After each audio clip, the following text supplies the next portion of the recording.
শ্রদ্ধা ও ভালোবাসায় স্বাধীন বাংলা ফুটবল দলের অধিনায়ক জাকারিয়া পিন্টুকে শেষ বিদায় জানিয়েছেন বাংলাদেশের ক্রীড়া অঙ্গন। Mohammedan club, Bangladesh football federation ও জাতীয় প্রেস ক্লাবে জানাজা শেষে মিরপুর শহীদ বুদ্ধিজীবী কবরস্থানে চিরনিদ্রায় সমাহিত হয়েছেন এই কিংবদন্তি ফুটবলার। জাকারিয়া পিন্টুর মৃত্যু অপূরণীয় ক্ষতি।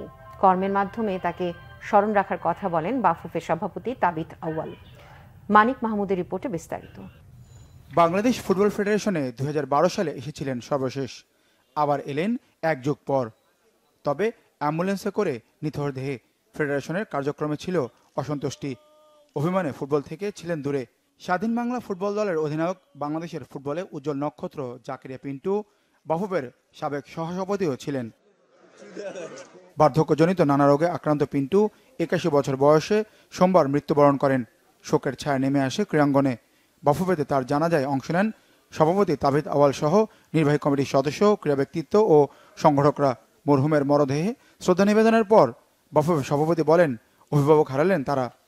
উনি ইন্তেকাল করেছে ঠিকই, কিন্তু ওনার যে শিক্ষা, ওনার যে চেতনা, ওনার যে মূল্যবোধ যেগুলো আমরা শিখেছি, ধারণ করেছি, এখন আমাদের দায়িত্ব থাকবে যে উনি যেন আমাদের কর্মের মাধ্যমে অমর হয়ে থাকে।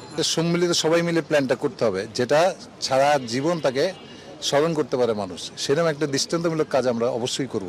প্রজন্ম জানুক উনি একটা এরকম স্পোর্টস লাভার ছিল, খেলতো। মুক্তিযুদ্ধকালীন সময়ের ছবি এবং ভিডিও যেগুলো আছে সেগুলো আমাদের নিজ উদ্যোগ এবং ফেডারেশনের উদ্যোগে এগুলো সংগ্রহ করা উচিত। ভবিষ্যৎ প্রজন্মের জন্য এগুলা প্রচার ও প্রসার প্রয়োজন। তো পিন্টু ভাইয়ের সাথে অনেক বাইরে খেলছি, মানে যেটা খ্যাপ বলে, তার খেলা তো অসাধারণ।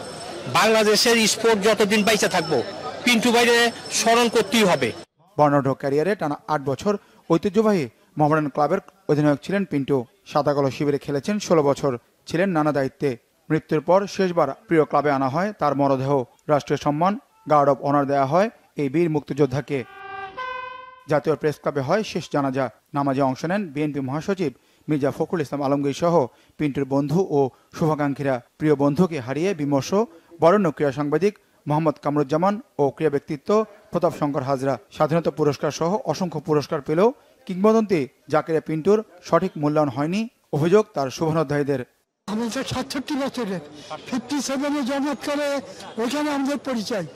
আমরা একসাথে খেলেছি। পিন্টু দ্বিতীয় পিন্টু আসবে না, কখনো আসবে না। এত বড় ফুটবল ব্যক্তিত্ব বাংলাদেশের ইতিহাসে আর হবে কিনা সত্য।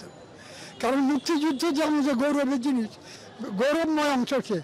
আমার স্ত্রীর পরেই উনি আমার সবচেয়ে বড় বন্ধু। ওনার বিদায়টা আমার জন্য খুব দুঃখজনক। হয়তো আরো কিছুদিন বেঁচে থাকলে আমার ভালো লাগতো। আমি কি পাইছি, পিন্টু ভাই কি পাইছে, সেই হিসাবটা আমরা করব না। আপনারা কি দিচ্ছেন আপনারা হিসাব করেন। কিন্তু আব্বাল কষ্টটা ছিল ওইটাই যে আমার স্বাধীন বাংলা ফুটবল দলের স্বীকৃতিটা রাষ্ট্রীয়ভাবে যাওয়া, এটা উনি পায়ে মানে দেখা যেতে পারল না। বাংলাদেশের ফুটবলে স্বর্ণাক্ষরে লেখা থাকবে Zakaria Pintu, the legend of ফুটবলের নাম। মানিক মাহমুদ, বাংলা ভিশন, ঢাকা।